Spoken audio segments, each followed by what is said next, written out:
കേരളത്തിൻ്റെ അതിർത്തി പ്രദേശമാണ് തമിഴ്നാട്ടിലെ തേനി ജില്ല. മനോഹരമായ ഗ്രാമക്കാഴ്ചകളും നാഗരികത സ്പർശിക്കാത്ത മനുഷ്യജീവിതവും പരന്നു കിടക്കുന്ന മുന്തിരിപ്പാടങ്ങളും ഏതൊരാളിൻ്റെയും മനസ്സിനെ കുളിരണിയിക്കുന്നതാണ്.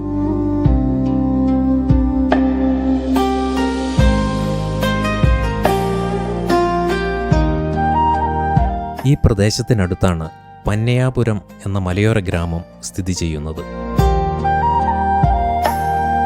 ഇവിടുത്തെ ചുറ്റുവട്ട കാഴ്ചകൾ തീർത്തും വ്യത്യസ്തമാണ്.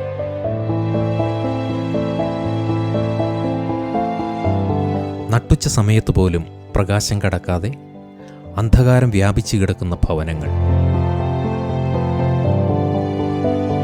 തീർത്തും മോശമായ ജീവിത സാഹചര്യങ്ങൾ,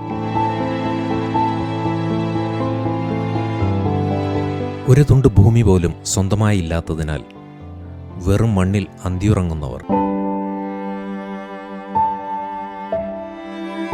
കയ്യിൽ കിട്ടിയ പാഴ്വസ്തുക്കൾ കൊണ്ട് പുറംപോക്കിൽ കുടിൽ കെട്ടി കഴിയുന്നവർ,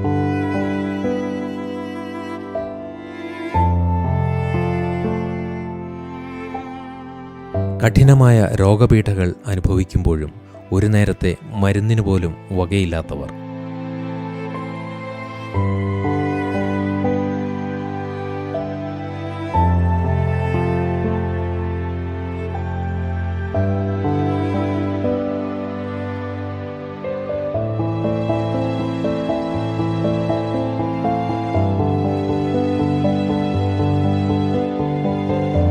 ആരോഗ്യം ക്ഷയിച്ചതിനാൽ മറ്റു മാർഗങ്ങളില്ലാതെ പൊതു ശൗചാലയത്തിനുള്ളിൽ ശയ്യൊരുക്കിയവർ,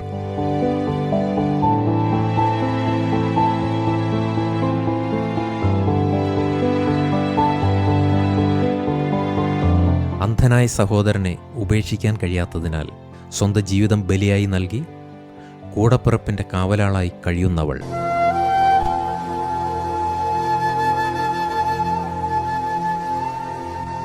വിശപ്പടക്കാൻ ഒരു പിടി ആഹാരമില്ലാത്തതിനാൽ വെള്ളം മാത്രം കുടിച്ച് മുന്നിലെത്തുന്നവർക്ക് നേരെ കരങ്ങൾ നീട്ടുന്ന മാനസിക വെല്ലുവിളി നേരിടുന്നവൾ,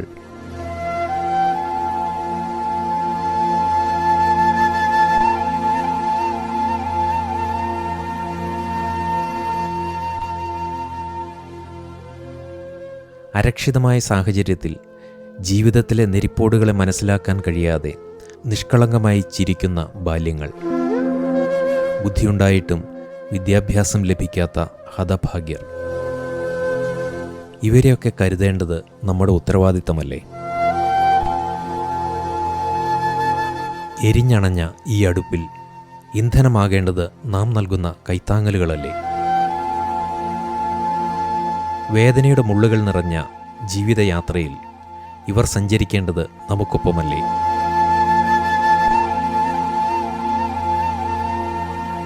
അന്ധകാരം നിറഞ്ഞ ഈ ജീവിതത്തിന് വെളിച്ചമാകേണ്ടത് നാം ഓരോരുത്തരുമല്ലേ?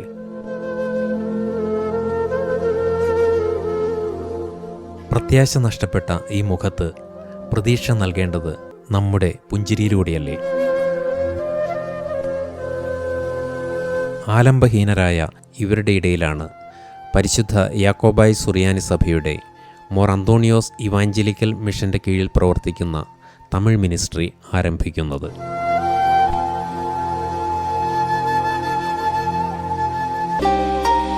തമിഴ്നാട്ടിലെ തേനി ജില്ലയിൽ പന്നയാപുരം എന്ന ഗ്രാമത്തിൽ ആരംഭിക്കുന്ന മിഷൻ സെൻ്ററിൻ്റെ കൂദാശയും തെരുവിൽ കഴിയുന്നവരെ പുനരധിവസിപ്പിക്കുന്നതിനുള്ള അഭയഭവൻ്റെ ശിലാസ്ഥാപനവും 2025 നവംബർ മാസം 4-ാം തീയതി പരിശുദ്ധ സഭയുടെ ശ്രേഷ്ഠ കാതോലിക്ക അബൂൻ മോർ ബസേലിയോസ് ജോസഫ് ബാവായുടെ മുഖ്യ കാർമ്മികത്വത്തിൽ നിർവഹിക്കപ്പെടുന്നു.